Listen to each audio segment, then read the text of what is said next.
जब कुंभकर्ण 6 महीने सोता था तो उसकी पत्नियां क्या करती थी। एक बार की बात है, भगवान श्री कृष्ण और देवी सत्यभामा अपने विश्राम भवन में विश्राम कर रहे थे और रामायण के कुछ पात्रों के बारे में बातचीत कर रहे थे। बातचीत करते करते सत्यभामा कहती हैं, हे स्वामी, मेरे मन में एक प्रश्न है।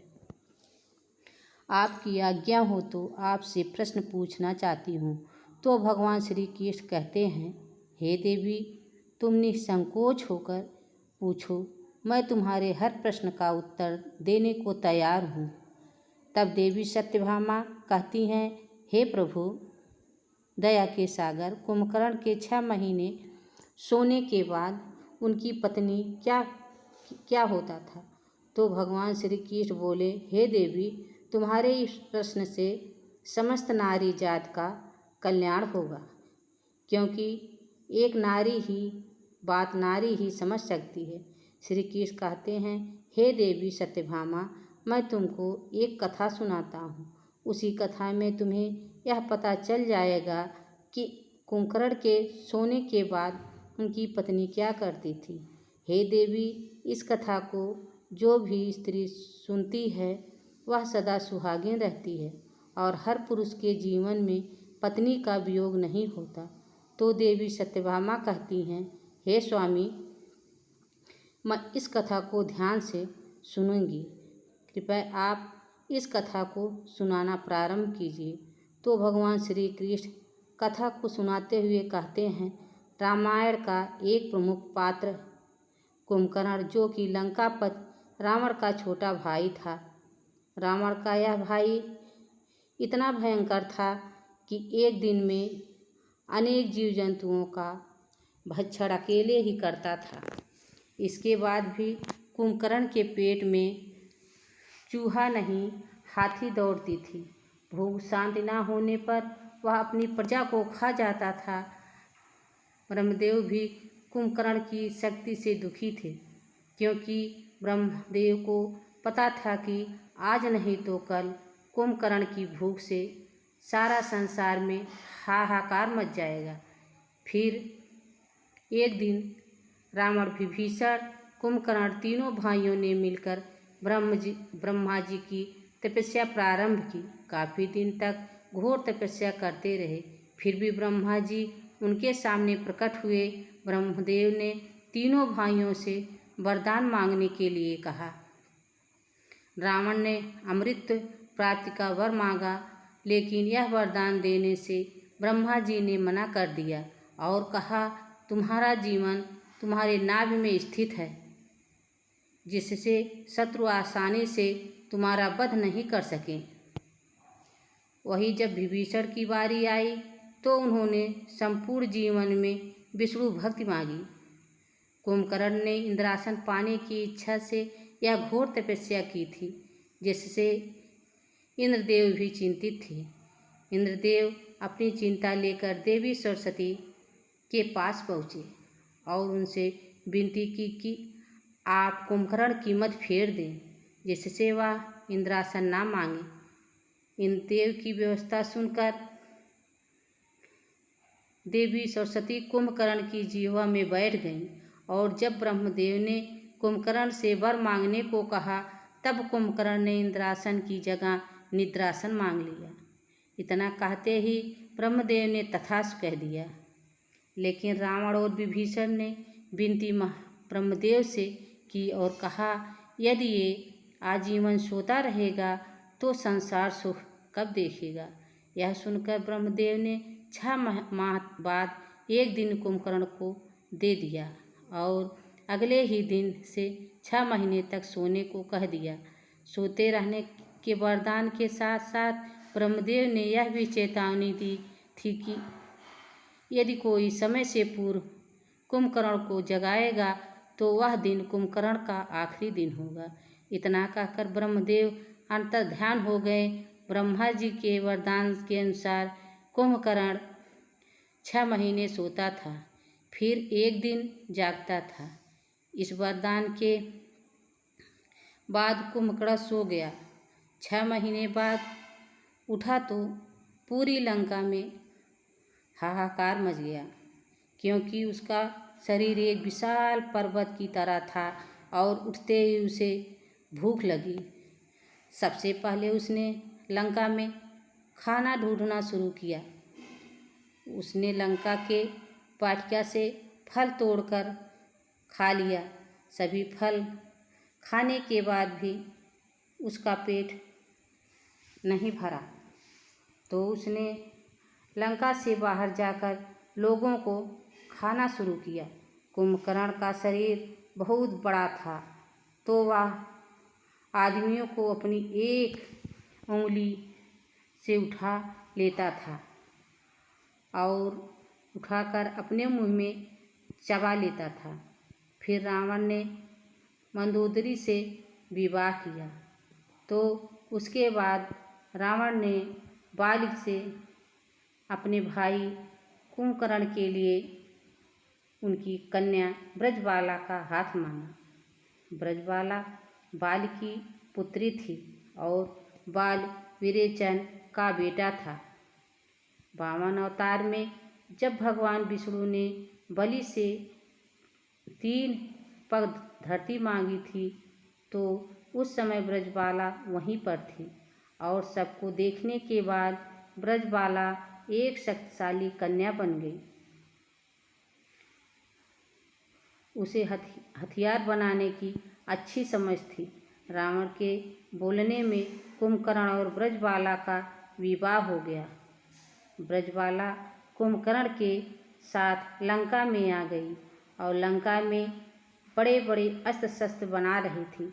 कुछ समय के बाद ब्रजबाला और कुंभकर्ण के 2 बेटे हुए। एक बेटे का नाम कुंभ और दूसरे बेटे का नाम निकुंभ था। इसके अलावा कुंभकर्ण के 2 विवाह और किए थे और ये दोनों विवाह अपने मर्जी से किया था। कुंभकर्ण की दूसरी पत्नी का नाम कर्कटी था। कर्कटी एक राक्षस की पुत्री थी जो सह्याद्रि की राजकुमारी थी। हे स्वामी, तब वो कैसे राक्षसी बनी? सत्यभामा ने उत्सुकता भरी आवाज में पूछा। तो सुनो, कर्कटी पर कुंभकर्ण मोहित हो गया था और बाद में विवाह कर लिया था।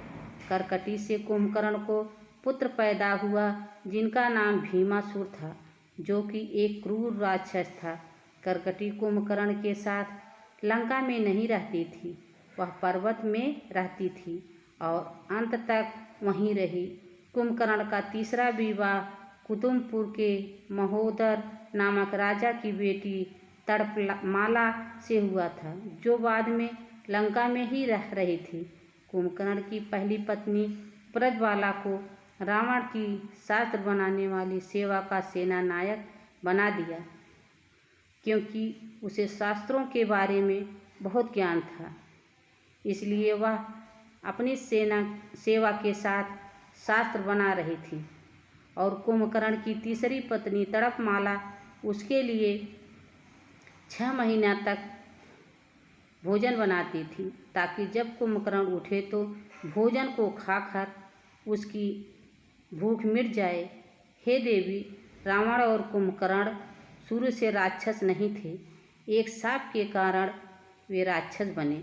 धर्म ग्रंथों के अनुसार भगवान श्री विष्णु के दरबार में जय और विजय नाम के 2 द्वारपाल थे। एक बार सनक, सनद, सनातन और सनत कुमार नाम के 4 मुनि श्री विष्णु भगवान के दर्शन के लिए आए थे। उस समय जय और विजय नाम के 2 पहरेदार उनकी हंसी उड़ाते हुए उन्होंने रोकने का प्रयास किया। इससे वो चारों मुनि बहुत गुस्से में आकर शाप देते हुए बोले, तुम्हारे कर्म तो असुरों जैसे हैं, इसलिए तुम इसी क्षण असुर हो जाओ। यहाँ तुम्हारा कोई काम नहीं है।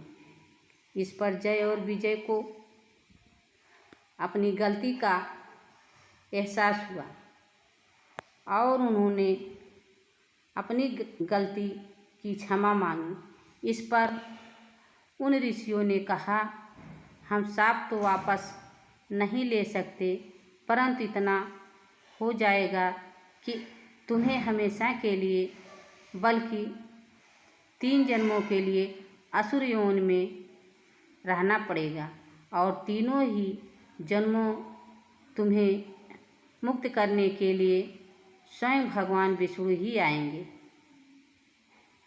उसके बाद फिर इस पद को प्राप्त कर लोगे। त्रेता युग के समय रामायण में भी कुंभकर्ण के पूर्व जन्म का उल्लेख है। एक ऋषि के शाप के कारण कुंभकर्ण जंगल में भटक रहा था। उस समय वहाँ भगवान विष्णु पहुंचकर बोले, तुम मुझे मत ढूंढो, जब समय आएगा तो मैं तुम्हारे पास आ जाऊंगा। इसके बाद जब विष्णु ने श्री राम का अवतार लिया और अयोध्या नगरी को धन्य किया, कुंभकर्ण के बारे में बताया जाता है कि वह दूरदर्शी था और उसे पहले से पता था कि श्री राम कब लंका में मेरा उद्धार करेंगे। अपने उद्धार से पहले उसने अपने भाई होने का फर्ज निभाया। असल में जब श्री राम ने माता सीता को के लिए लंका पर चढ़ाई की और लंका की सेना से लड़ाई करने जा रहे थे, तो यह सब देखकर रावण ने अपने भाई कुंभकर्ण को जगाया था। बहुत मुश्किल से कुंभकर्ण के जगाने के बाद रावण ने कुंभकर्ण को सारी बात बताई। तो कुंभकर्ण ने रावण को समझाते हुए कहा, हे भाई, आपके पास 5 कन्याओं में पूजित संसार की सबसे सुंदर कन्या मंदोदरी हैं, जो कि आपकी धर्मपत्नी और मेरी भाभी हैं। इसके बाद भी आप जंगल में भटकते हुए एक स्त्री का हरण करके अपने राज्य में ले आए और उसे भी अपनी पत्नी बनाना चाहते हैं। अभी भी वक्त है, आप श्री राम प्रभु से माफ़ी मांग लो और उनके शरण में चले जाओ। वे मर्यादा पुरुषोत्तम हैं, आपको क्षमा कर देंगे। और इस पर रावण को कुंभकर्ण पर क्रोध आया और क्रोधपूर्वक कुंभकर्ण से बोला कि तुम्हें युद्ध नहीं करना है तो मत करो, परंतु मुझे ज्ञान मत दो। तो कुंभकर्ण कहने लगा कि भैया, मैं समझ रहा था, क्योंकि इसी में आपकी भलाई है, परंतु आप नहीं मानते हैं, तो मैं अपने छोटे भाई होने का फर्ज निभाऊंगा और श्री राम से युद्ध करूंगा। इतना कहकर कुंभकर्ण रणभूमि की ओर चल पड़ा। जब कुंभकर्ण रणभूमि की ओर जा रहा था तो ऐसा लग रहा था जैसे बड़ा पर्वत जा रहा हो। कुंभकर्ण रणभूमि में पहुंचकर वानर सेना में हाहाकार मचा दिया। उसने भगवान श्री राम की सेना को तितर बितर कर दिया और न जाने कितने बंदरों को मार दिया था। श्री राम ने देखा कि अब कुंभकर्ण नहीं मानेगा, तब श्री राम ने धनुष पर बाण चढ़ाया और कुंभकर्ण को मारकर यमलोक पठाया। कुंभकर्ण के मरने के बाद रावण दुखी हो गया, क्योंकि उसने अपने भाई को खोया, परंतु रावण से ज़्यादा दुखी कुंभकर्ण की पत्नियां ब्रजबाला, तड़ितमाला थी और वे सती हो गई, क्योंकि वज्रमाला और तड़ितमाला दोनों ने श्री राम से प्रार्थना की कि उन्हें इस असुर योनि से मुक्ति मिल जाए, और श्री राम जी की ऐसा ही किया। तब भगवान श्री कृष्ण कहते हैं कि हे देवी सत्यभामा, कुंभकर्ण के साथ साथ उनकी पत्नियां को मुक्ति मिल गई। और इसी के साथ आज की कहानी भी हमारी ख़त्म होती है। कहानी पसंद आई हो तो लाइक सब्सक्राइब ज़रूर करना और शेयर करना। धन्यवाद।